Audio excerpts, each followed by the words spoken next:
Hello, I'm Atina Rozon with Purdue Extension in Jennings County, and I'm here again today with my daughter Catherine, and we're going to show you how to make a parfait and how a child can make that parfait in your kitchen.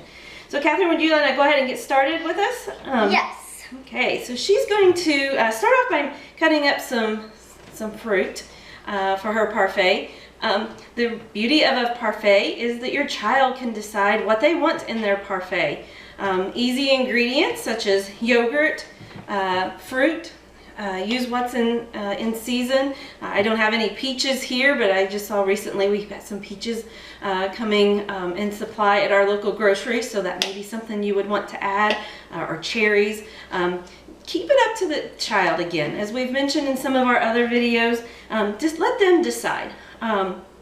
Take them to the grocery store, incorporate them into your purchasing time, and let them decide maybe what kind of yogurt they want to use as the base for their parfait. Catherine has selected a strawberry yogurt for her parfait today, and is going to add, I think she said, maybe some strawberries, bananas, and maybe a little bit of oats, excuse me, to it at the very end. Another option that you could have, maybe some chopped nuts. We've got some sliced almonds here.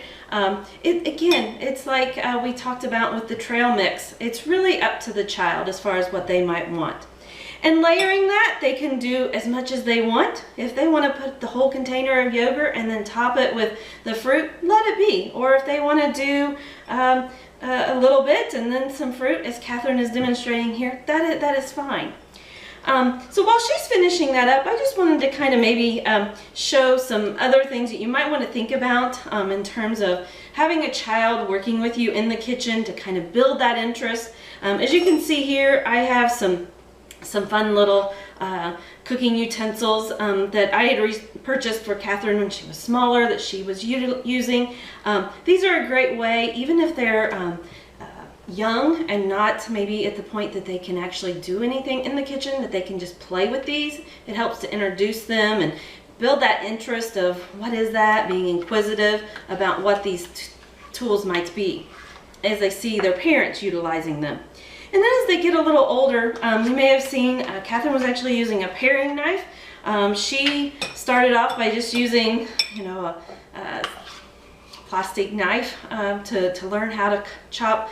Bananas are a really easy thing if you're looking for something to introduce to a child to cut, because they're relatively easy to cut, and one of these plastic knives will work well. Then move up to maybe just a table knife to work. Not something that they're going to actually be able to get hurt. The blades are not necessarily sharp, but then allows them to maybe cut even a strawberry. You can cut this with a table knife. But then as they get a little older and graduate to where you might feel comfortable and they feel comfortable, a paring knife is maybe a next place to look. Okay, what do you think here? Do you think you're all set for your parfait? Yep. Would you like to take a moment to enjoy it? Yes. Okay. Well, we want to thank you for your time with us today, and we hope that you are able to spend some time in your kitchen, possibly making a parfait with your child. Thank you.